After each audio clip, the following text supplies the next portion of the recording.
Today I'd like to talk about femininity and in a way of being open. As the feminine energy can be in a masculine being or feminine, you could say you're a man or woman, but the feminine energy is to ground the potential energy.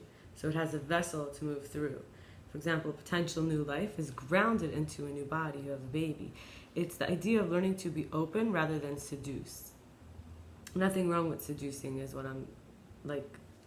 It's not the angle I'm coming from. I'm saying learning to be open rather than to be a seducer, because often we didn't have the choice to be a seducer. We are seductive, and then the man sees that sort of opening quality and then wants to be absorbed by it, like into it, and kind of push his way into it and see his own shape by how he has an impact in it.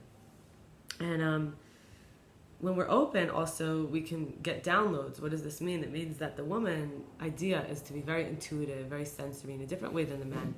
The man is more physically sensory with the physical world, and the woman is more physically sensory with the internal world. Like, how does it feel? Does it feel good or bad? And the man is more productive. But I have both, you have both. I'm not separating from the other.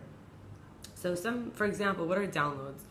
I call these kinds of things downloads when I'm sitting in a meditation, or I'm walking, or I'm just processing a lot of information, and just these ideas come and they're very clear and I know for sure. And many things assist us to have downloads, like embodied practices, touching, like it could be massage, or it could be breathing, or it could be shaking, or it could be something that smells, but also it could be talk therapy, or going for a walk, or listening to good music, or smoking a joint. It depends. So see, these are examples of downloads. The less recognition I need, the more it becomes available. Suddenly, this truth just like downloaded into me, and I felt it in the body.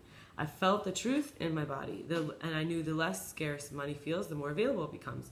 Money doesn't matter when I'm a light being. This could be my last lifetime. I don't need to be living that I'll have a chance to do this lifetime again. There's a bigger picture. To welcome the growth associated by the staying power is where we get drained. So, in other words, when we're a light, we always come up with new ideas. So where being in life means that I don't need money to buy my happiness. I'll always come up with new ideas to be happy. I don't have to look at it like I'm going to have many more lifetimes. Let me use this time to be as happy as I can. And, that's all this is that I'm here for. It's actually about, that kind of lifestyle leaves me drained. To always try to stay happy. So instead, there's a staying power. There's a sense of I could stay through life however it is. And that's where I am one with my light and can handle everything, right? And can always get what I need. And another download is like, I don't need to be in a relationship where I feel like the other person's okay with hurting me again and again. Instead, I can receive my dreams coming true. That is something money can never buy. So money or relationship, these things, when I'm feeling my own power of my own self, and other kinds of downloads are things like we see in a bigger picture, like the last one, like I mentioned, you could see a bigger picture where we welcome the growth. We can also see that our lineages, for example, there's an egg in an egg in an egg. So like I was born with the vessels in the vessels. So like my eggs I was born with my eggs. My mother was born with me in her. Me as an egg and my mother was already in there. So there's the thought before the implanting, before the seed. And there's a vessel and a seed. Like I said, the feminine is like the vessel. So it's like this this assurance and this knowing. The ground you just trust, right? You just trust the ground to hold you up. And versus when we're in like ignorance or paranoia, it's when we have a misguided dependence. We're actually relying on something that's not reliable, so we become paranoid, and then we keep trying to see if it's reliable rather than realize we're in a state of distrust, right? So some of my other downloads are like that there's a portal to work through. For example, what opportunities do I have to do good? Suddenly that question came to me because I was open. I was open to like, there's more room in life now. And I realized I was, ostracized from all of the life responsibilities that could give me purpose, meaning, and confidence, and evolving or improving skills. So I was like pigeonholing myself just enough to live on. That was a hard place to look. I didn't want to go to that download. But it came to me. So some downloads show me where I'm not doing good. I'm sort of like not doing good and that's why I don't have confidence. I'm not doing good, so I feel like a lack of meaning, or I'm not doing good, so there's not enough purpose. And that is like a difficult more thing. And that's why when we're open, sometimes they say women are more emotional, but really we're more open to dealing with difficult emotions. They can pass through us. They come and then they go. And in relationships, we have feminine in relationship is two things. One is freedom. It's freedom to, freedom from, freedom for, freedom of, and freedom in. So it's like a woman, even in antiquity, was an object you could possess, right? So in a situation where we're not going to look at it as two people, we're going to say one person, what in me could be possessed? My freedom. I could make myself not free. I could have a relationship with myself where my body's not free, my mind's not free, my heart's not free. I'm not able to be feminine because I'm not able to freely move and freely be open to energies passing through, right? The other thing in all our relationships, which the feminine has a big role in, is give and take.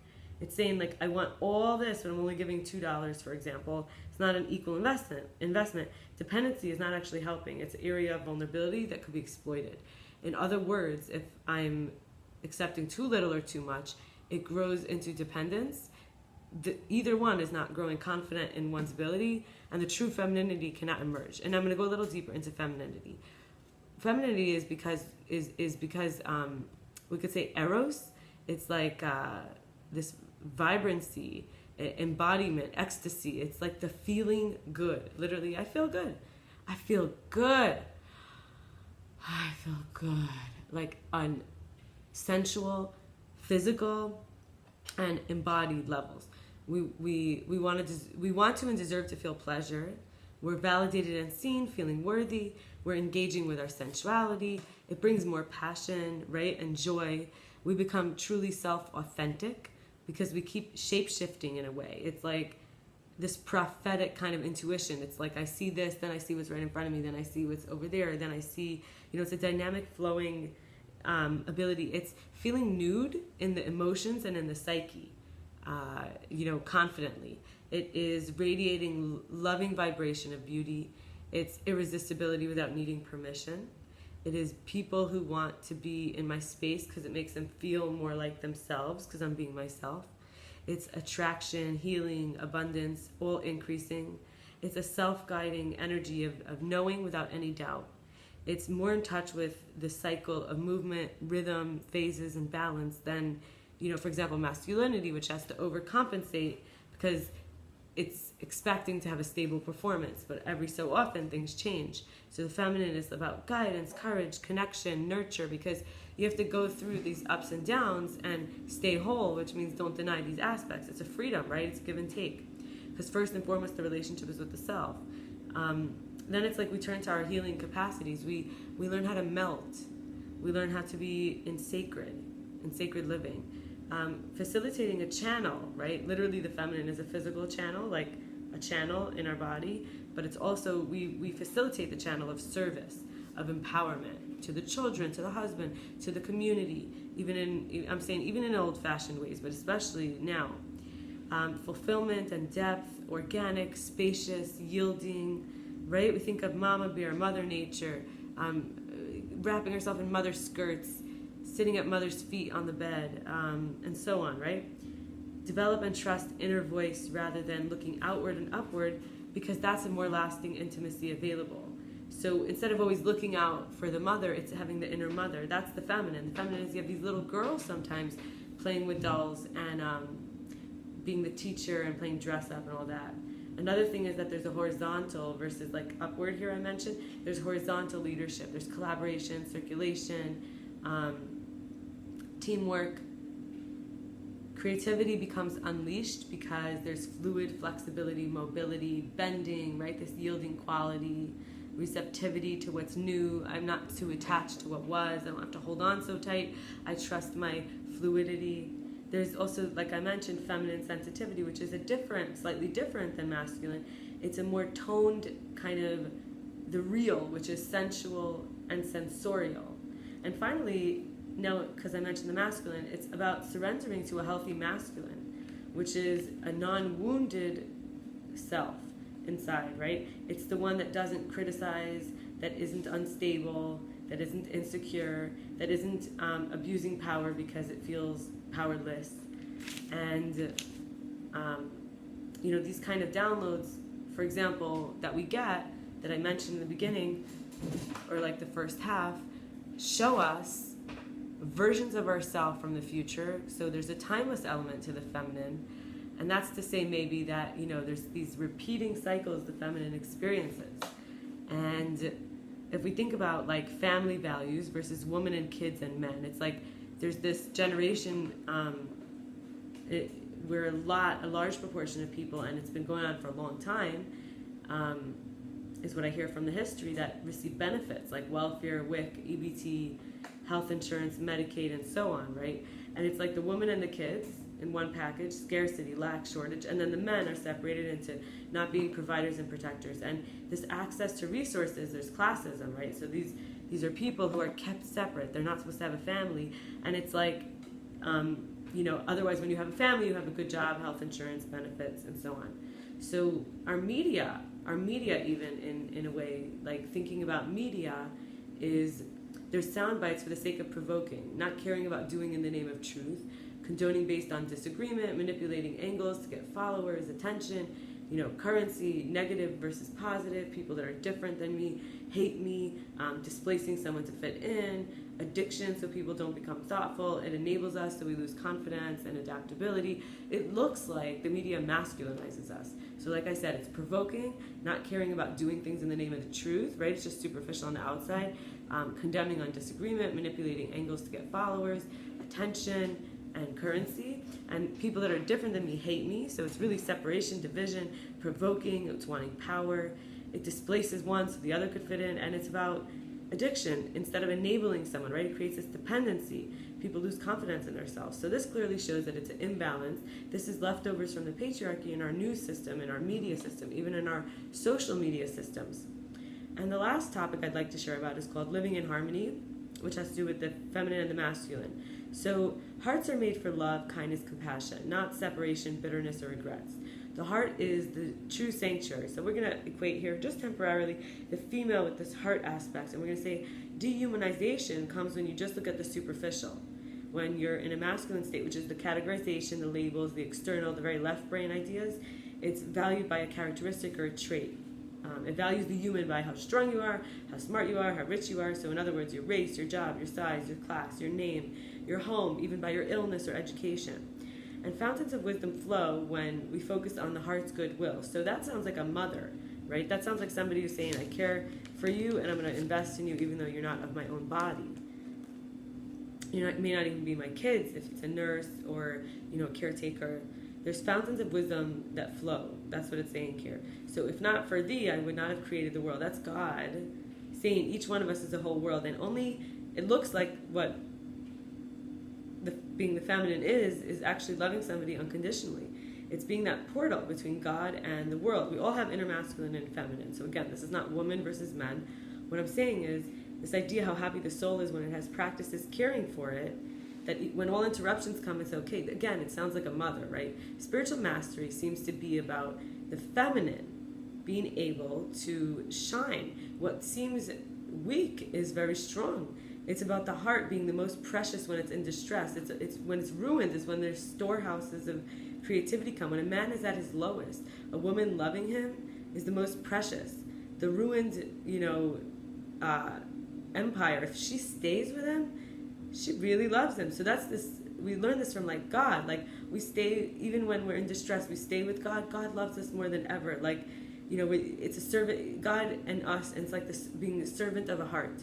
For a single heart, all came into being. It's saying, you're worthy of it. You're not just your money. You're not just your stuff. You're not just your land.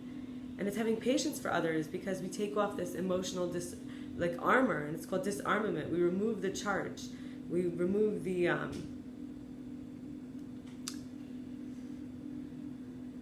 it's called a breastplate, a choshen in Hebrew. It's like a weaponry almost. To have a shield is almost already a weapon because I'm prepared for an attack, right? So I'm already on the defense. So this feminine aspect is to open the heart and to trust that it's safe and comfortable. It's having patience for others to work out their process and even just by having an intention to help, we're helping. We don't always do every little thing. We're the space for life to grow, not necessarily to control and fix.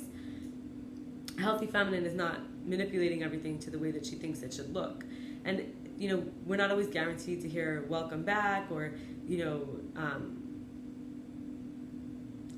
or the other might seem defensive. They may be wearing their breastplate, right, their weaponry. And so we learn how to pause when we're at capacity. If we look at the sexual, physical nature of our bodies, if there is too much pressure in our vagina, for example, during a sexual intercourse, we will have to stop. If it's too much, it hurts. And I'm sure there's like this glorified sense of taking it, like in the pornographic industry and in these dehumanization kind of taboos becoming a sexual fantasy just because it needs to be explored somehow.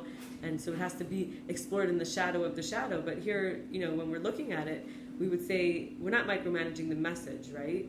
We're hearing the meaning without nitpicking words, without nitpicking positions, without nitpicking details. We learn how to be patient, because it could take a little time to learn their language, right? So in practicing this in the same way, when we're at capacity, we say, I need some time to process. I'm hearing a new language. I'm having sex with a new penis. It's like I'm receiving you. I need you to pause. It's too much. You're like raping me with your energy. That's the idea, right? So it's like,